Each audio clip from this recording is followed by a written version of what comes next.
Alors, pour commencer, espèce de panorama, c'est ce qu'on vient de dire en fait. Si on réfléchit à l'enjeu éthique de la vaccination des professionnels de santé, c'est là ce qu'on se concentre là-dessus, pas tellement sur les établissements des priorités. Je prends acte que les professionnels de santé sont prioritaires et je pose pour l'instant toutes les discussions sur comment est-ce qu'on fabrique de façon pertinente les groupes prioritaires. On considère que c'est pour l'instant l'acquis, donc c'est évidemment l'objet de discussion. Et puis, s'agissant de professionnels de santé, alors est-ce qu'il y a des enjeux éthiques? Qu'est-ce que ça peut être? Comment est-ce qu'on peut formuler ces questions? J'ai quelques idées que je partage là, mais certainement dans notre paysage général, pour dire qu'à gauche, on est dans un contexte qui n'est pas isolé du reste. On l'a dit au départ, un rapport à la vaccination en général, puis pour les professionnels de santé, un rapport particulier à la vaccination, parce que vous savez tous, entre vous ici et aussi l'hôpital ou les patients, on est en contexte hospitalier, les vaccinations, c'est pas neutre. La médecine du travail, les vaccinations qui sont obligatoires, qui sont fortement recommandées. Selon l'endroit où on travaille, ça prend une qualité plus ou moins importante. Bref, on a un rapport au fait de se protéger soi-même avec les vaccinations qui n'est pas neutre, de façon générale. Grippe saisonnière, c'est dans le groupe des vaccinations un rapport particulier aussi. Chaque année, certains d'entre nous se vaccinent, tous les ans, quelquefois, d'autres jamais. On a dans le contexte de la vaccination en général un rapport particulier à la grippe saisonnière. Question en dessous, est-ce que notre rapport à la vaccination contre la grippe, à un nouveau variant, ressemble beaucoup ou peu à notre rapport habituel à la grippe saisonnière? C'est sans doute une question intéressante qu'on peut chercher à penser dans son évolution. Est-ce que cette grippe H1N1, le rapport qu'on en a changé depuis avril de l'année dernière par rapport à maintenant? Je pense que je peux parler que pour vous, oui, parce qu'on a appris des choses, et ce qui est intéressant à voir, c'est qu'on a appris aussi qu'on ne savait pas des choses. Les exposés initiaux nous montraient que si on a progressé quand même dans la connaissance, on a aussi progressé dans la qualification de ce qu'on ne sait pas. Il y a des choses quand même extrêmement importantes comme le variété qu'on ne sait pas, lorsqu'on voit que la question qui fait une forme grave reste une question ouverte et l'objet d'une recherche. Et puis, un peu plus avant, j'ai mis en bas dans la colonne de gauche futur virus. Il me semble que là, on a l'opportunité aussi de penser à un futur virus. Prenons l'exemple de la grippe, on pense à d'autres exemples. Prenons l'exemple de la grippe. Il y aura d'autres mutants dans la grippe. Il y aura, par exemple, espérons qu'il n'y aura pas de sitôt, un mutant de H5N1 qui, lui, serait pour la gène. Avec des grippes entre guillemets plus graves et d'autres moins graves, même si c'est pas le niveau, c'est un curseur qu'on déplace sur une ligne. Il y a des impacts forts, des impacts moins forts. Et ça nous invite, me semble-t-il, à demander qu'est-ce qui, en termes d'impact, de force d'impact, joue dans un sens ou dans un autre par rapport à la vaccination contre la grippe. Dans la colonne du milieu, les impacts pour qui? On l'a évoqué aussi largement tout à l'heure, c'est intéressant de se remettre sous les yeux. L'impact individuel, pour moi, si je me vaccine pas, quelle que soit la décision, je pense, une vaccination facultative. Donc, c'est une liberté, un choix personnel qu'on fait. Mais on parle d'une maladie hautement contagieuse, donc le fait qu'on puisse être porteur ou qu'on ne puisse pas l'être en cas de vaccination efficace joue sur les points suivants. Impact pour les proches non professionnels, genre je vous dois tous les jours, ça peut commencer par le métro, puis on va dire que c'est plus prégnant au domicile. Je suis un professionnel de santé, donc impact pour les patients, on l'a évoqué. Également, impact éventuel pour les collègues en termes de transmission possible. Et puis, en tant que citoyen, en tant qu'individu dans une société pas que professionnelle, impact pour la société dans son ensemble. Toutes ces dimensions-là coexistent ensemble. C'est autant de facteurs qui peut-être soit fonctionnent de concert, soit peuvent entrer en fonction dans la réflexion qui peut conduire à choisir de se vacciner ou pas contre la grippe et la grippe A en particulier. Puis à droite, on parle toujours des impacts de santé, bien sûr. C'est évident que la protection d'une maladie, d'éventuelles rares santé secondaires, l'impact d'une maladie sur la société, ça c'est les bénéfices et les risques en termes de santé. Je vais laisser une petite porte ouverte, on verra juste à la fin, quelques instants, sur les enjeux, les dimensions hors santé de la vaccination. Est-ce que, et la question que je vais laisser ouverte ici, c'est, je vais quand même la poser, est-ce qu'il n'y a pas des déterminants qui sont non liés strictement aux impacts de santé de toutes ces dimensions qu'on a vu là, qui entrent en considération considération dans la réflexion s'agissant de la décision de se vacciner ou pas. Je vais passer à la diapo suivante, qui montre, alors je vais faire comme mes prédécesseurs, je vais faire juste deux petits diapos sur la vie saisonnière. On va pas les lire, on fera juste une première là parce qu'elle est entre guillemets à la maison, mais Pierre Dulac et Dieudonné, un travail, et les collègues, un travail sur la couverture vaccinale professionnelle de santé en France par rapport à la grippe saisonnière. Et puis la diapo suivante, un autre travail un petit peu après, qui est une revue des études qu'on vient de voir, c'est-à-dire la couverture vaccinale des professionnels de santé, et puis ce qu'on peut identifier peut-être comme des pistes permettant de réfléchir à ce qui convient aux professionnels de santé à se vacciner ou pas. Alors, pas le temps de faire en détail ici, les idées générales sont tout à fait les mêmes. Premièrement, les professionnels de santé n'ont pas une couverture vaccinale qui est beaucoup plus forte que celle de la population générale. C'est-à-dire que la vaccinale de santé par les saisonnières est d'un niveau assez faible, donc ça vaut un travail d'interrogation. Comment ça se fait, quelles sont sûrement les bonnes raisons pour dire ça. Je ne juge pas en tant que personne, mais les gens ne se vaccinent pas au hasard. C'est une chose qui explique ça. Et l'idée, la question qui est posée par ces petites études, c'est de se dire finalement, qu'est-ce qui fonctionne dans la tête de la décision? Est-ce que c'est un rapport à la vaccination personnelle? Je vais me protéger ou pas, par rapport à des secondaires ou pas, respecter ce qui est la vaccination sur moi? Ou bien est-ce que, et ou, un deuxième versant de la réflexion, est-ce que c'est l'autre série de carrés sur les impacts qui joue dans des mesures et en bon milieu pour le professionnel de santé s'agissant des patients? Jean-François Delessi vous montrait au départ, par exemple, que l'impact de la vaccination pouvait avoir une réalité sur l'existence d'épidémies locales, notamment en séjour. Alors, je pose ça de côté pour en discuter, c'est juste pour montrer que sur la grippe saisonnière, il y a déjà un petit peu de réflexion qui sont en cours, mais sans doute, c'est une invitation à cet épisode de Chanin, à repenser au Chanin et à la grippe saisonnière. Je vais passer à la diapo suivante. Alors, je voudrais maintenant mettre sur la table un ou deux points qui sont utiles lorsqu'on va discuter des enjeux éthiques de la vaccination et de la santé. C'est la question des objectifs généraux. Pourquoi est-ce qu'on fait un programme de vaccination contre le H1N1? Alors, on va dire c'est évident. Bien, c'est évident, il y a une raison, mais on peut essayer de les poser sur la table en considérant de façon préliminaire les inconnus qui nous ont été exposés à l'instant. On n'a pas compris pourquoi il y avait l'épidémie juste maintenant.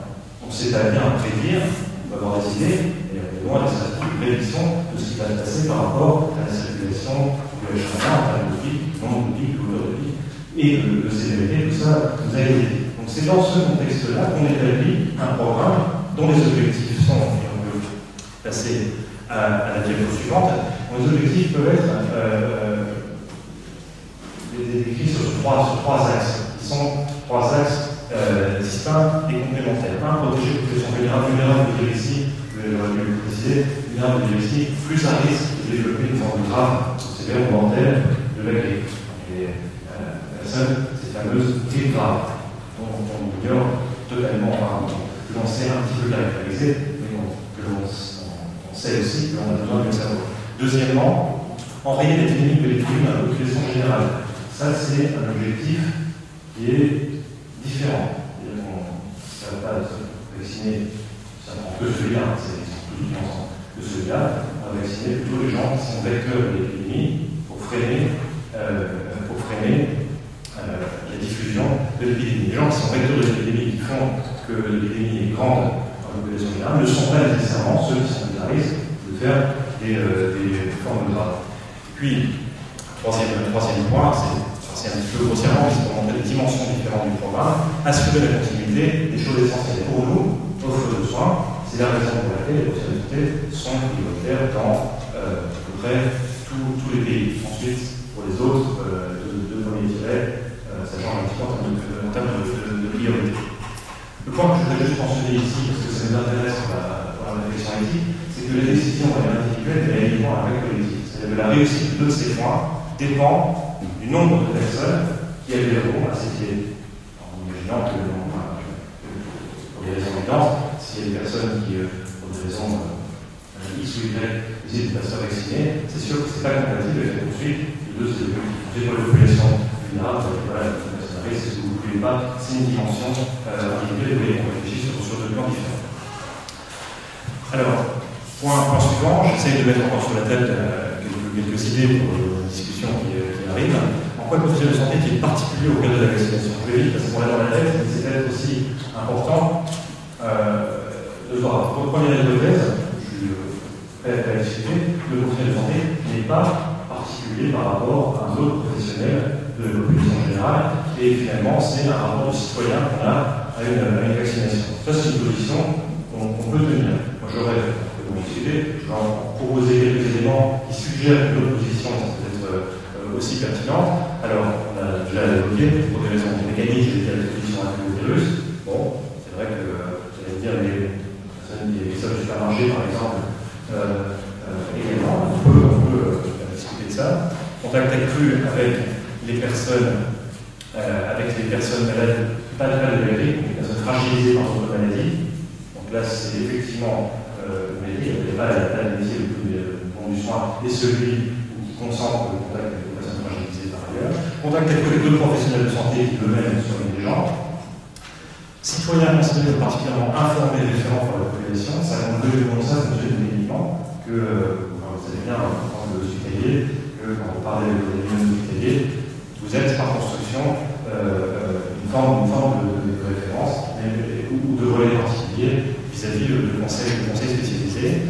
Et puis, il y a les deux autres dimensions dont on verra à la fin, mais là on ouvre un petit peu la possibilité de discuter sur lesquelles il peut y avoir des raisons pour se vacciner ou non liées strictement à des enjeux d'impact médical.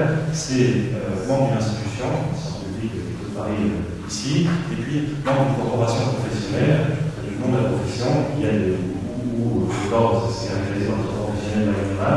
Enfin, c'est l'idée d'appartenir à un corps professionnel, le corps professionnel pour un groupe de personnes qui a un rapport particulier avec la société. Je suis une kinésithérapeute, par exemple, j'ai un rapport particulier avec la société, du fait de la compétence en kinésithérapie. On peut passer à la diapo suivante. Alors, ceci étant posé comme réflexion possible, on a des idées sur individuel et collectif. Ces deux dimensions qu'on évoquait à l'instant. Alors, je vais dire des choses qui sont un petit peu des aberrations, c'est un peu des provocations, juste pour les membres de l'occasion de penser. Est-ce que, si je continue de penser, est-ce que je peux logiquement penser, si je dis que peut-être que je vous suis vacciné, je ne me vaccine pas, mais je recommande à d'autres de se faire vacciner.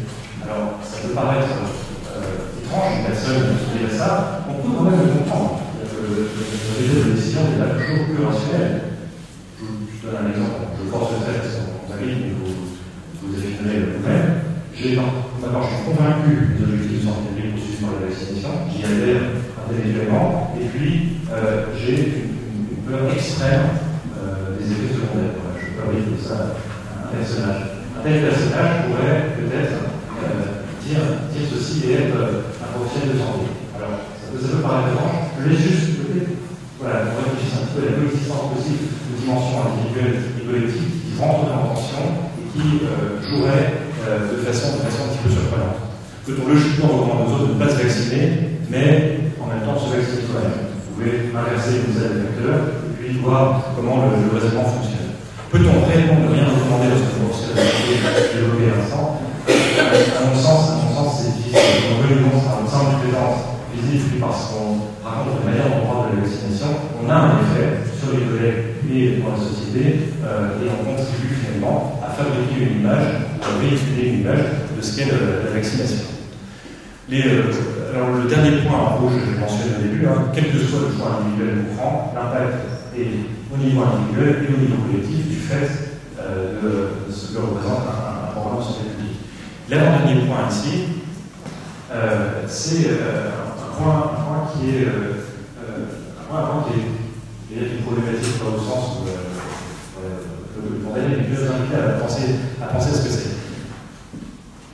Les projets de santé sont prioritaires, 2, chaudement ou chaleureusement invités par nos instances, le gouvernement et nombre d'entre nous aussi, et une partie, une grande partie, de professionnels, à se faire vacciner. Donc c'est ce que j'appelle ici une injonction morale collective. C'est pas policier, mais c'est une forte recommandation. On entend à tous les niveaux. Pour autant, la vaccination est facultative.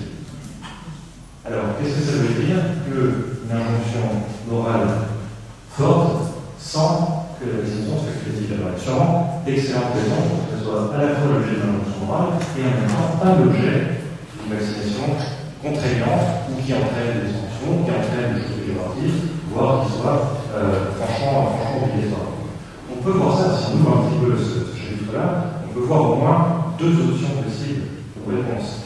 Alors là, je vais vous donner de façon, encore une fois, la caricature à l'ordonnée-1, c'est ça de dire que le vaccin est extrêmement dangereux, parce que le guide de l'aide que j'ai dit tout à l'heure n'est pas exact, une étude de l'aide évidente, ça va une traduction comme ça, et je crois que le vaccin est effectivement dangereux, et voir qu'on le sait, par les études qui ont trouvé, voilà, c'est quasiment parallèle comme position, et auquel cas, dire ce serait peut-être une justification pour dire voilà, c'est une injonction morale, pas dans l'obligatoire, dans le cas où ça découle. Et puis, j'adapte évidemment à cette idée. Et puis, une deuxième position serait de dire voilà, peut-être que là, notre façon de répondre à une épidémie ne peut pas réellement relever de façon forte une prescription légale, mais qu'elle va relever d'un autre registre. Un registre qui soit une adhésion d'un individu collectif de conscience ici à un projet. La question qui est là, c'est ce qu'on adhère au projet ou pas. Et la question n'est plus celle de registre légal, mais du registre de la manière dont on prend part à ce programme de santé publique. On prend part ou pas, auquel on adhère, auquel on n'adhère pas, et aux questions auxquelles on prend part, où on prend part. Comme la diapo suivante, on va bien faire le champ. Un papier pour vous montrer juste qu'il existe, on va dire, il existe dans la littérature des discussions sur le caractère obligatoire ou pas de la vaccination antivirale. Ici, ce a plus de position des auteurs de papier en 2008 qui dit nous, dans cette condition, on est pour la vaccination obligatoire contre la grippe saisonnière, disent-ils, en disant que la loi est facultative par principe et par dérogation à la seule obligatoire pour le cas où ça rentrera en contradiction avec le principe de qualité. Et les auteurs disent, dans leur recommandation, une personne qui se vaccine contre la grippe saisonnière se met en position de possiblement nuire à des personnes fragiles, comme en étant avec la saline suivante. Encore sur le caractère obligatoire, mais cette fois-ci, sur cet été, je vais dire nous, la professionnelle de santé, cet été, sur la vaccination H1N1, un travail qu'on a fait avec Bernard Minet, qui avait Louis, qui était avec nous au début. Vous voyez, 4500 professionnels de santé avec des médecins et avec des infirmières, c'est écrit en haut, des médecins et des infirmières, où on pose la question, il y a 46% des médecins qui disent oui, plutôt obligatoire, et 40% des non-médecins qui disent oui, vaccination obligatoire. Ça reste minoritaire, mais c'est quand même un chiffre très conséquent, alors que, dans les détails ici, alors que par ailleurs, les personnes qui répondaient à cette enquête n'étaient pas du tout totalement unanimement en faveur, ne disaient pas qu'ils étaient absolument pour se faire vacciner eux-mêmes, et la réponse en effet, j'ai été aussi en réfléchir. C'est juste une manière d'illustrer le fait que voilà, ce type de réponse la suivante, encore une année suivante, qu'est-ce que vous avez dit sur les questions qui corrèlent à celle-ci. Voilà, pendant une pandémie, il ne faudrait pas permettre aux professionnels de santé qui ne seraient pas vaccinés d'être en contact avec les personnes malades. On dit une personne qui dit non, on ne veut pas se vacciner, c'est facultatif. Et puis, est-ce que vous pensez qu'il faut que ces personnes voient des personnes malades? Parce que vous avez grippe, parce qu'elles peuvent attraper la grippe si c'est une personnalité, que ça vient les deux questions. Et vous voyez qu'il y a une bonne vingtaine de pourcents de gens qui disent que c'est d'accord autour de la formidité et qui disent oui, il y a quand même un très problématique dans cette affaire-là. Je ne sais pas si on tirer des décisions tranchées, mais on identifie ici une dimension peut-être problématique dans ce qu'on appelle en réalité. Mais derrière, moi j'ai eu voix, la a des manifestations, des idées de projets de santé publique. Qu'est-ce qu'on veut? Ah, on veut un hôtel qui tourne avec un maximum de sécurité pour les patients. Voilà les moyens qu'on va prendre pour obtenir ces buts. Voilà, ces chiffres-là, en fait, je pense que c'est moyen de évoluer, que les gens réfléchissent. Là, c'est un petit peu un moyen de réfléchir en temps réel. Regardez la diapo suivante, sur un débat qui est ouvert encore en train de fonctionner. Une considération supplémentaire, c'est là qu'il faut, c'est non plus du tout pour aller dans un sens ou dans l'autre, mais une observation simplement, le rapport facultatif. L'éthique, ça nous renvoie à la notion de notion habituelle pour tout le monde, consentement du refus, libre et éclairé. On vit, j'allais dire, avec cette idée de consentement de façon assez habituelle dans le métier du soin. Donc aussi pour nous, on va chez le médecin, parce qu'on a un rhume dans une nouvelle patiente, même idée. Il y a une observation qu'il faut voir ici, c'est que les cas sont un petit peu modifiés du fait de l'existence illégale de plusieurs vaccins différents.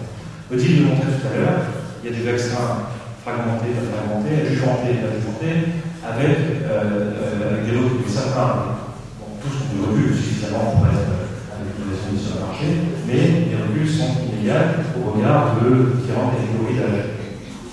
Donc, tous les vaccins en termes de recul ne sont pas exactement identiques, même si une maladie, leur niveau de sécurité générale est bon. Et cette inégalité pourrait faire penser comme une préférence pour le vaccin pour lequel il y a plus de recul.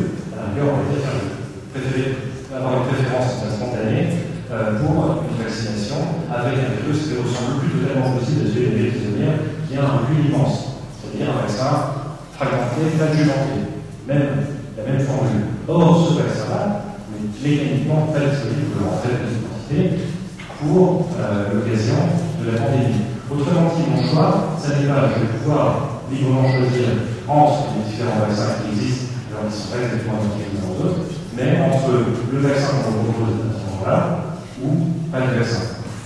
Voilà, c'est juste pour dire que notre rapport à l'alternative dans ce cas-là, il est par construction modifié. Je ne dis pas que c'est mal, que c'est un mauvais rapport, et que le bon rapport est un mauvais rapport. Simplement, il faut bien comprendre que l'alternative que notre alternative est bien entre guillemets actuelle n'est pas possible dans les circonstances.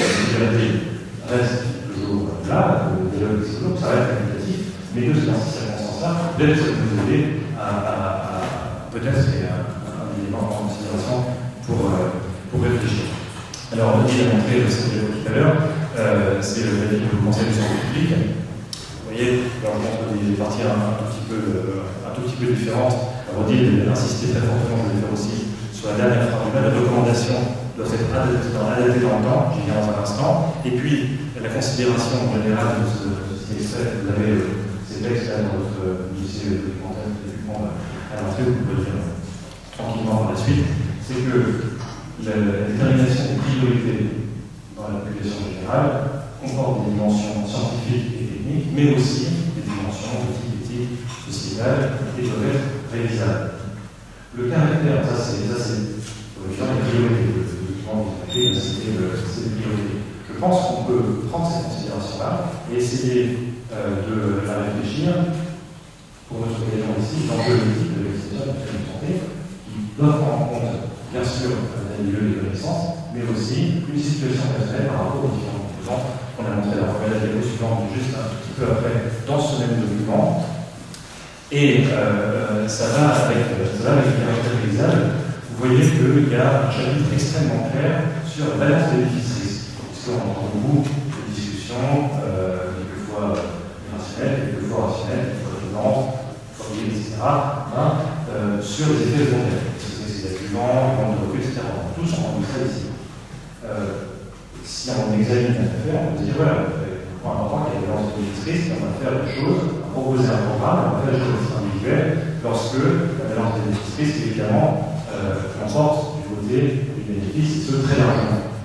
Alors, les Français sont plus considérés, déterminés que de la valeur bénéfice comportée, mais en disant qu'il faut continuer d'examiner ces valeurs bénéfices. Je mentionne ça parce que moi je trouve que ça peut sembler troublant, ça peut trouver, oui. Ça veut dire qu'on continue d'examiner quelque chose, ça veut dire que ce qu'on a écrit là, on pourra finalement, au bout d'un moment, reconnaître qu'on s'est trompé et avoir engagé quelque chose pour ensuite, à un moment, dire stop, pour des raisons qu'on ignorait, on change de préconisation, et on n'a pas écrit du point de vue technique, on n'était pas capable, c'est écrit là, nous ne sommes pas capables, j'en pourrais le dire au départ, c'est une traduction de ça, nous ne sommes pas capables aujourd'hui d'avoir un discours de certitude. Pour autant, il reste à prendre les décisions. On va avancer pour terminer, et on va terminer sur cette diapositive avec des pistes de discussion qui sont ouvertes devant nous.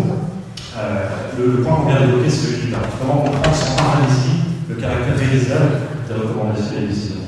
Ben oui, pas parce que chacun ici, je pense, facilement comprendre qu'il y a des choses qu'on ne sait pas, qu'on a besoin de chercher, on est face à un phénomène qui évolue, et que ça n'est évidemment pas une bonne raison pour dire on fait rien, on va tout savoir pour prendre les décisions.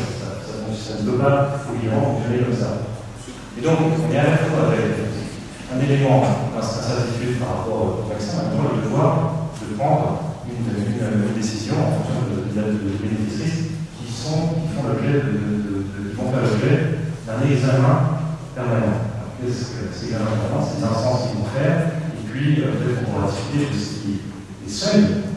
La vérité, on dira stop, qu'est-ce qui va faire qu'est-ce qu'on a observé une fois qu'on l'a vu. Je termine sur le deuxième point ici. Parce qu'à mon avis, j'ai toujours le sentiment qu'on a très vite là-dessus. On a demandé une expertise, un comité d'experts. Pour les vaccins, par exemple, il y a 3 instances qui travaillent le cancer. J'ai parlé des meilleures spécialistes de France, on concentrait les meilleures spécialistes de France sur les thèmes éliminés. Il y a le comité de lutte contre les grippes, le comité technique vaccination, c'est une vaccination qui est possible, et puis finalement l'instance officiellement le Haut Conseil de santé publique. Tout ça, regardez les propositions des gens qui y siègent, c'est les meilleurs experts. Autrement dit, on a demandé un avis d'expert, on peut se dire voilà, il en sort quelque chose qui est une vérité. Je ne crois pas que ça soit exact, que ce soit une vérité, il y a quelque chose de très solide, ça c'est évident. Mais pour autant, c'est la vérité, la preuve vraie, c'est la question de la réalisabilité. Et puis, il y a un deuxième point aussi qui peut nous faire réfléchir, mais je pense que vous avez bien compris, c'est de se dire, comme les experts sont tous très hauts niveau, ils parlent tous entre le même langage, ils se situent sur le plan de la rationalité. Ils examinent les mêmes chiffres, ils ont les mêmes données brutes. Ils devraient en sortir une discussion univoque et unanime, puisque la rationalité devrait conduire à un avis technique. En fait, les instances qui siègent là votent le texte final. Et le point qui m'intéresse ici, c'est que les votes sont majoritaires, évidemment, c'est le papier qui sort à la fin, mais ils ne sont pas unanimes. Pourquoi est-ce qu'il n'y a pas d'unanimité dans un collège de personnes parfaitement rationnelles qui examinent les mêmes choses? Bien parce que la lecture médicale, le projet médical de santé publique des données brutes peut varier un petit peu. Et on peut le comprendre tout à fait, ça. Simplement, dire ça, c'est très différent de dire on a sorti d'une vérité. Et comprendre l'intérieur des débats peut les voir au sein des instances, pour peu que ces débats aient un peu de transparence, on peut régler, ceux qui veulent avoir de l'augmentation de la transparence. Tout ça, je pense que ça nous ferait réfléchir, simplement pas à fuir le patient, il ne faut pas c'est personnel, mais en tout cas, entrerait parmi les mécanismes qui permettent plus forte adhésion, une meilleure compréhension de ce que les décisions sont faites à un relation publique. Voilà, on va voir. Merci. C'est maintenant on va commencer.